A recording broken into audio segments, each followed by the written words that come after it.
استراتژی که امروز بهتون میگم یکی از بهترین استراتژی‌هایی است که تا حالا بهتون معرفی کردم. استراتژی که وین ریت 90% داره و با کمی صبر شما رو به سودهای عجیبی میرسونه. این استراتژی برای همه تایم فریم و همه بازارها از جمله فارکس، کریپتو، طلا و سهام عالی هست.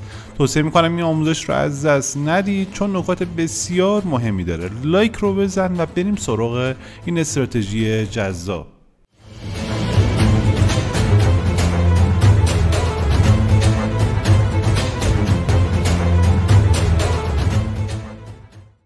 قبل از هر چیزی یک تشکری از همه دوستانی که استراتژی معاملاتی خودشون رو برای من میفرستن داشته باشم و دوستانی هم که تمایل دارن استراتژی معاملاتی خودشون رو برای من بفرستن، آیدی تلگرام خودم رو توی کپشن قرار دادم، اونجا میتونید با هم در ارتباط باشیم.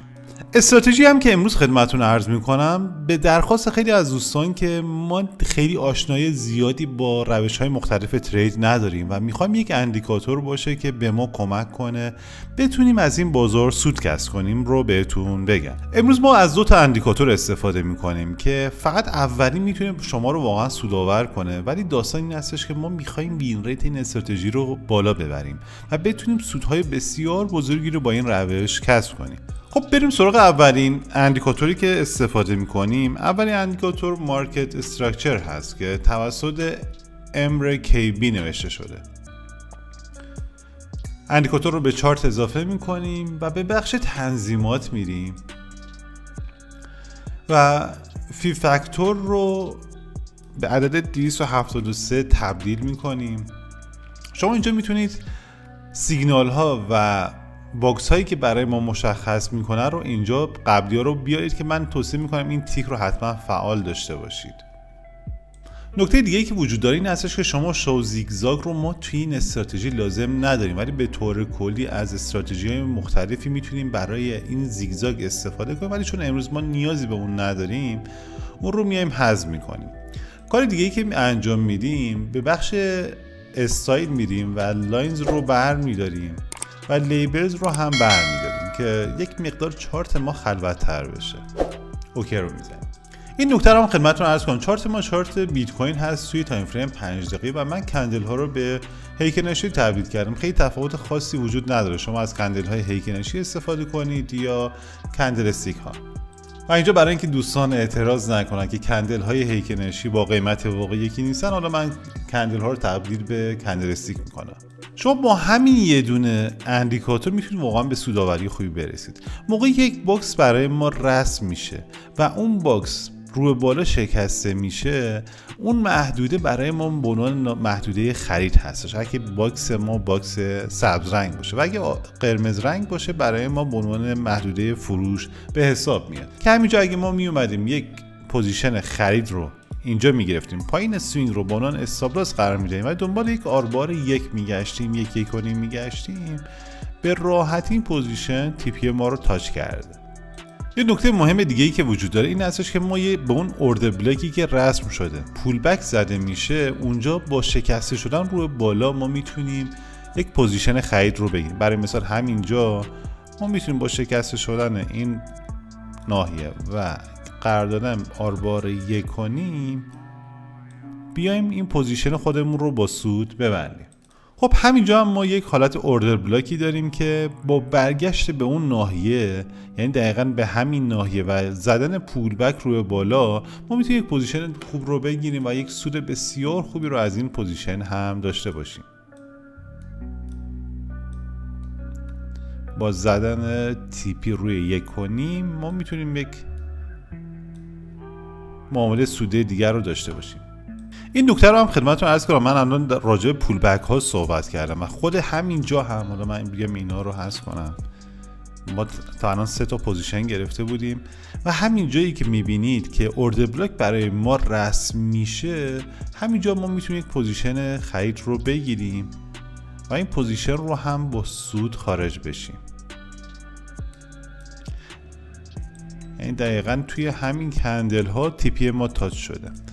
یعنی ما همینجا اومدیم تقریبا یه دونه رو حذف کردیم، اینجا اومدیم 3 تا پوزیشن، یعنی 4 تا پوزیشن گرفتیم و هر 4 تا با سود بسته شد. پس خود همین یک اندیکاتور میتونه واقعا معاملات سوددهی رو برای ما ایجاد کنه. یعنی شما با یک مدیریت سرمایه درست میتونید واقعا سودهای بسیار خوبی رو از این روش کسب کنید. حالا ما میایم یک اندیکاتور دیگر رو به چارت اضافه میکنیم که ضریب اطمینان خودمون رو افزایش بدیم. قبل از اینکه بریم اندیکاتور دوم رو به چارت اضافه کنیم، توصیه که دارم این هستش که حتما به کانال سر بزنید. استراتژی مختلفی رو دارم توی کانال قرار میدم که واقعا از روش‌های مختلف اومدم استفاده کردم که میتونه به روند سودآوری شما خیلی کمک کنه. استراتژی بر اساس سبک‌های مختلف، بر اساس RTM، ICT، پرایس اکشن، تحلیل تکنیکال کلاسیک و تحلیل ها و استراتژی هایی که بر اساس فقط اندیکاتورها ترید میشن رو به چارت اضافه کردم. توصیه که دارم این هستش که سومین استراتژی شخصی خودم رو حتما نگاه کنید، چون واقعا استراتژی هستش که خیلی از دوستان از این استراتژی خوششون اومد. بقیه استراتژی ها رو هم یک نگاه بندازید، به نظر من میتونه به روند سودآوری شما کمک کنه. خب بریم دومین اسیلاتور رو به چارت اضافه کنیم، استوکاستیک RSI رو به چارت اضافه میکنیم. بخش تنظیمات میریم، RSI لنگث و استوکاستیک لنگث رو هر دو رو روی 26 قرار میدیم. به بخش استایل میریم و آپر باند و لور باند رو ما حذف میکنیم، یا اگه میخواید اصلا بمونه و فقط همین رو ما بیایم یک مقدار رنگ این رو تغییر بدیم و لاین رو تبدیل به 50 کنیم و همونطور که مشاهده می‌فرمایید ما یک تغییری توی استوکاستیک RSI دادیم که میتونه تقریبا ضریب اطمینان ما رو افزایش بده. عرض کردم خدمتتون شما فقط با همین یک دونه اندیکاتور مارکت استراکچر میتونید واقعا به معاملات سوددهی برسید. ولی نکته‌ای که وجود داره این هستش که دوستانی که محافظه‌کار هستن میتونن از استوکاستیک RSI هم استفاده کنن و معاملات خودشون رو با ضریب اطمینان بیشتری پیگیری کنن.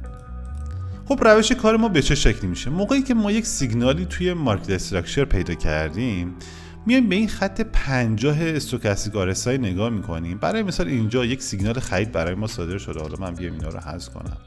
اینجا یک سیگنال خرید برای ما صادر شده روی مارکت استراکچر و همونطور که میبینید استوکاستیک RSI محدوده‌ای که وجود داره کاپرسنت و دی% اون زیر محدوده 50 هستش. حالا تا محدوده همون 50 و حتی 60 رو هم ما میتونیم به عنوان ناحیه خرید به حساب بیاریم. ولی موقعی که توی ناحیه بالای 70 80 هستیم، یعنی ناحیه اشباع خرید هست و اونجا نباید دنبال پوزیشن باشیم. همونطور که میبینید اینجا یک پوزیشن درستی رو به ما داده که ما اگه اینجا بیام یک پوزیشن رو بگیریم میتونیم با هم آربارهای 1 1.5 و حتی آربارهای 2 از این پوزیشن خارج بشیم. ولی بیایم جلوتر ببینیم سیگنالی به ما داده شده. همینجا هم که یک پول بکی رو به این ناحیه اوردر بلاک داشتیم میتونیم وارد پوزیشن بشیم، چون تو ناحیه همون 50 هستیم.